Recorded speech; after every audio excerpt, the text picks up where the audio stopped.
पंचगावः समुत्पन्ना मध्यमाने महोदधौ तासां मध्ये तो यानंदा तस्यै देव्यै नमो नमः। श्री सुरभ्यै नमः।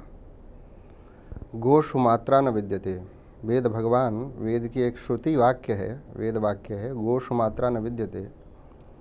बोले गौ माता की इतनी महिमा है कि गाय की समता तो बहुत दूर की बात है। बोले गाय से बढ़कर कोई कैसे हो सकता है? गाय की समता करने वाला भी त्रिभुवन में दूसरा कोई प्राणी नहीं है। ये बात श्री वेद भगवान कहते हैं, गोशुमात्रा न विद्यते। क्योंकि कोई बड़े से बड़ा सिद्ध भगवत प्राप्त महापुरुष ही क्यों न हो, हम उसका आदर करते हैं, गुरु भाव से उसको प्रणाम करते हैं, सम्मान करते हैं। पर सृष्टि में एकमात्र गाय ही ऐसा प्राणी है जिसका मलमूत्र भी परम पवित्र है। शास्त्र में वाक्य आया है कि गोमये वसते लक्ष्मी, गौ माता के गोबर में लक्ष्मी माता का निवास होता है। गाय के गोबर में लक्ष्मी माता, गोमूत्र में गंगा जी का निवास होता है। और गाय में ऐसी सामर्थ्य है, यदि गाय कभी धोखे से किसी भी तरह से विष भी खा ले तो उस विष का प्रभाव अपने दूध में नहीं जाने देती, बोले उस विष को भी अपने मांस में समाहित कर लेती है। ऐसी गोमाता की महिमा है। एक तो हमारे जानने वाले थे, विप्र देवता हैं, पूर्वांचल के ही हैं, तो उनके मुख में एक दाना जैसा बन गया। तो परिवार को आशंका हुई कि कहीं कैंसर तो नहीं है, और उनको भी डर हुआ। और हमने उनको देखा तो हमें भी रूपरेखा वही दिखाई पड़ी कि लगता है ये। तो घर वालों ने कहा जांच करवा लो। हमने कहा जांच बिल्कुल मत करवाओ। क्यों? क्योंकि ये तुम्हारे मन में बैठ जाएगी, बात श्योर हो जाएगी। तो बोले सूक्ष्म प्रकृति में विकृति हो जाएगी तो स्थूल में विकृति संभल नहीं पाएगी। मन है सूक्ष्म प्रकृति। तो हमने मना किया, जांच मत करवाइए। तो बोले महाराज जी करे क्या? तो हमने कहा गोमूत्र का सेवन करो। हमारी जड़खोर गौशाला है सेहू, बरसाने से 15 किलोमीटर दूर। वहाँ पर करीब 12,000 की संख्या में गोवंश है, वेद रक्षणा भारतीय देसी गाय हैं। तो वहाँ एक अर्क तैयार होता है, गौमूत्र अमृत अर्क करके।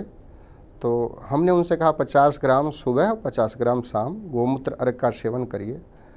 और उन्होंने हमारी बात को मान करके श्रद्धापूर्वक सेवन किया। तो 6 महीने के भीतर भीतर उनकी गांठ जो मुँह में बन गई थी भीतर, वो समाप्त हो गई। तो हमने जो प्रत्यक्ष अनुभव किया है, वो पथमेड़ा विश्व की जो सबसे बड़ी गौशाला है, वहाँ पर भी रहे हैं 2 वर्ष तक, शोध भी किया है गोमाता के गोबर गोमूत्र पे। तो हमने जो अनुभव किया, निष्कर्ष हमने जो समझा कि द्वितीय स्टेज का कैंसर भी गोमूत्र से ठीक हो जाता है। इस बात की हम गारंटी लेते हैं, क्योंकि हमने उन पंडित जी को प्रत्यक्ष गोमूत्र सेवन करा के 6 महीने में ठीक होते देखा है। ये हो गई गोमूत्र की बात।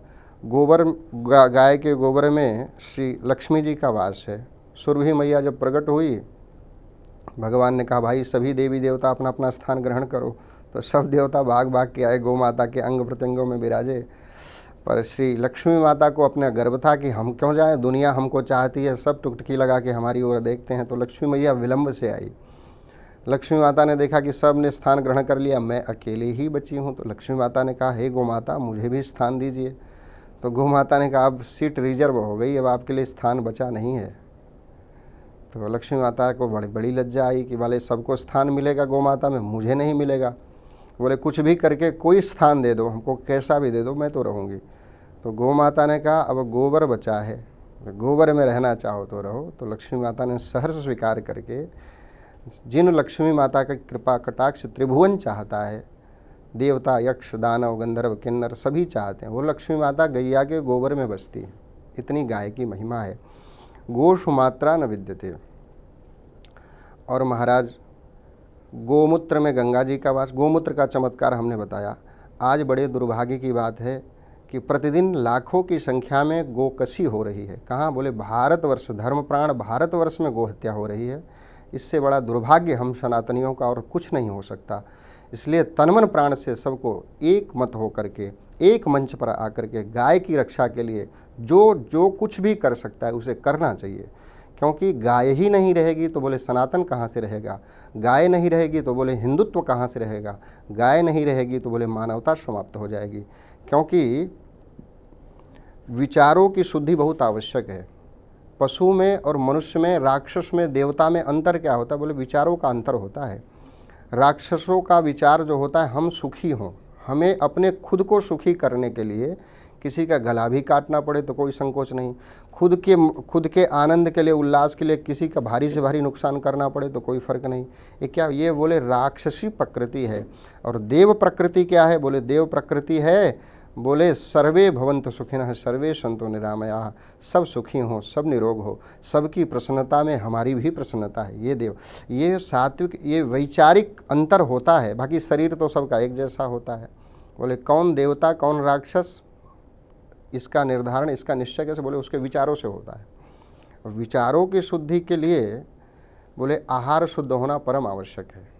आहार की शुद्धि से विचार की शुद्धि होती है।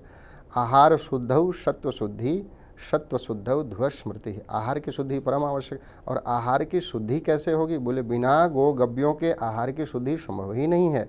गोमाता का दूध, दही, घृत आदि का सेवन किए बगैर कभी भी चित्त शुद्ध नहीं हो सकता। और वस्तुतः आहार ही वही है। क्या होता है कि जो इससे हम भोजन करते हैं तो खाया हुआ अन्न या जो कुछ भी पदार्थ हम खाते हैं वो भीतर जाके पचता है, तो पच करके 3 भागों में हो जाता है। क्या?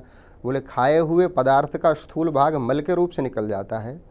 जो भी पदार्थ हम खाते हैं उसका मध्यम भाग, उससे मज्जा का पोषण होता है, मांस का निर्माण होता है। और खाए हुए पदार्थ के सूक्ष्म भाग से मन का पोषण होता है।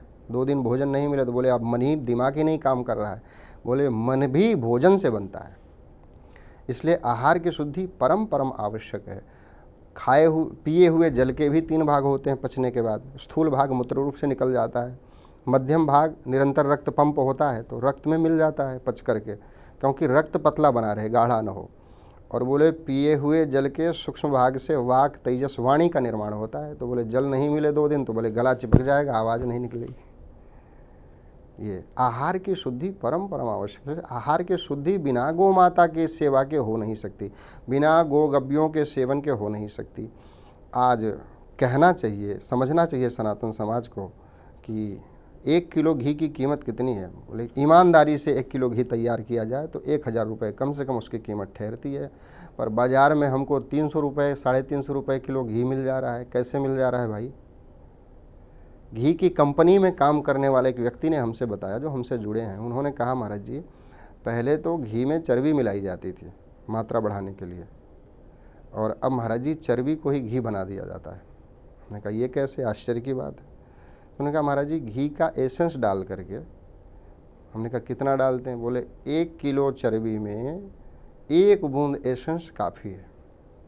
वो रात भर में बोले दानेदार खुशबूदार घी तैयार हो गया। हमने कहा लगा लागत कितनी आती है? बोले 27 रुपया। 1 किलो घी बनाने में लागत कितनी आती है? बोले 27 रुपये। बोले महाराज जी 250, 300, 350, 400 रुपये किलो में वही बेचा जाता है। तो आज हम करना नहीं चाहते, सुविधाएं चाहते हैं, सुख चाहते हैं, श्रम नहीं करना चाहते। बस यही सभी समस्याओं का कारण है। गौ सेवा नहीं करना चाहते लोग। पर दूध सबको चाहिए, तो कौन सा दूध मिलेगा? बोले यूरिया वाला मिला हुआ दूध मिलेगा। इसलिए भैया अगर अपने को बचाना है, अपनी आने वाली कुल पीढ़ी परंपरा को बचाना है, तो आहार की शुद्धि अपनाओ। और आहार की शुद्धि के लिए गौ माता की शरणागति परम आवश्यक है। आप गौ सेवा परम आवश्यक है। आप खाने से पहले विचार तो करो हम खा क्या रहे हैं। आदमी कुछ सोचना ही नहीं चाहता है, आप आहार रूप में ग्रहण क्या कर रहे हो, ये तनिक विचार भी करना चाहिए। लोग करना ही नहीं चाहते। इसलिए दूध हम पी रहे हैं। अब किसी से कहो तो बोले महाराज जी क्या करें? अरे क्या करोगे क्या? पथमेड़ा हमारी शाखा है, संस्था है, 1,73,000 गोवंश आज भी है, विश्व की सबसे बड़ी गौशाला है। बोले वहाँ दूध कोई पाउडर के रूप में बना दिया है, वो अभी उपलब्ध है, उसको ले लो। 1 किलो ले लो पथमेड़ा के दूध का पाउडर, तो बोले 10 लीटर दूध तैयार हो जाता है। तो आहार की शुद्धि और ईमानदारी से 1 किलो घी की कीमत 1000 रुपये से कम में देसी गाय का घी तैयार नहीं हो सकता। तो चर्बी न खा करके घी खाइए, वह गौशालाओं से जुड़ी। आप कहेंगे हम महाराज जी शहर में रहते हैं, गाय कैसे रखें? तो कोई बात नहीं, आपके शहर में जो भी गौशाला हो आप वहाँ पर तन मन धन से सहयोग करिए और सहयोग करके गो उत्पादों को खरीदिए।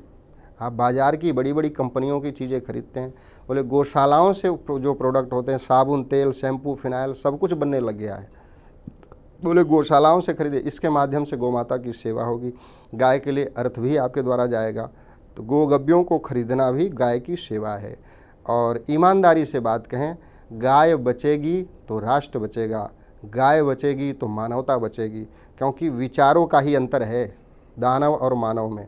मानवता को बचाना है तो गाय को बचाना पड़ेगा। पर एक बात और कहेंगे कि बड़े दुर्भाग्य की बात है, हमारे यहाँ धन ही गाय से होता, गोधन गजधन बाजधन। बोले जिसके पास सब जितनी ज़्यादा गाय वो उतना बड़ा आदमी माना जाता था।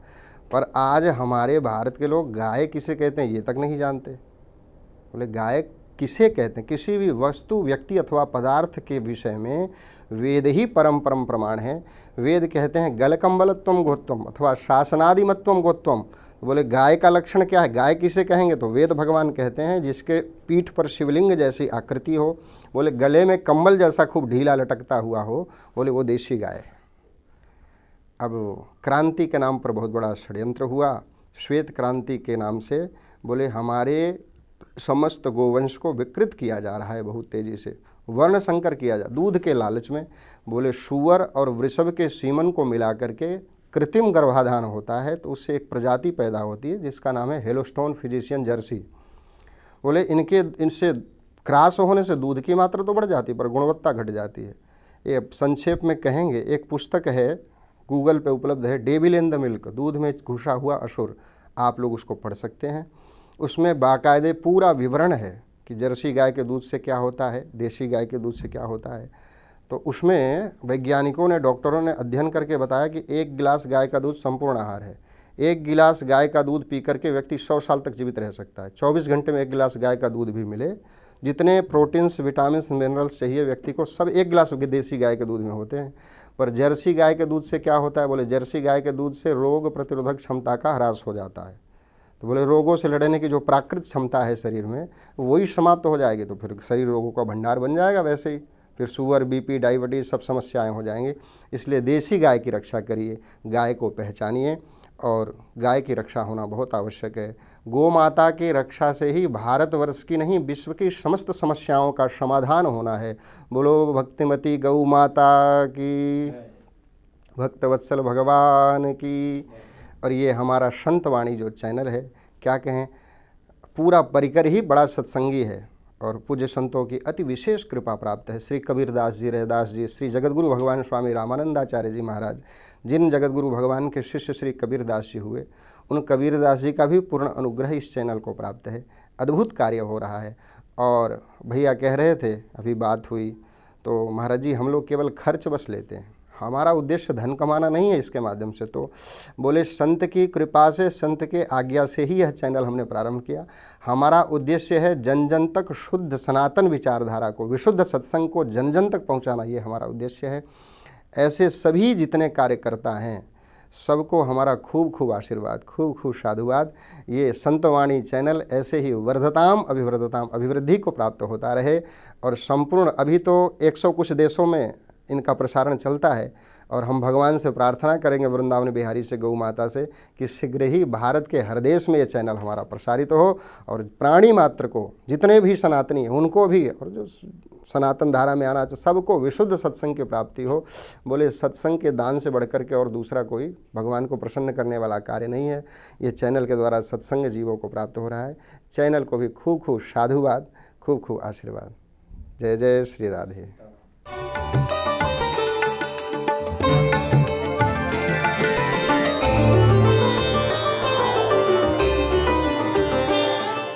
हमारे संतवाणी चैनल को सब्सक्राइब करें, वीडियो को लाइक करें, शेयर करें, और हाँ, बेल आइकन पर क्लिक करना बिल्कुल ना भूलें, ताकि हमारी किसी भी वीडियो की सूचना सबसे पहले आपको मिले।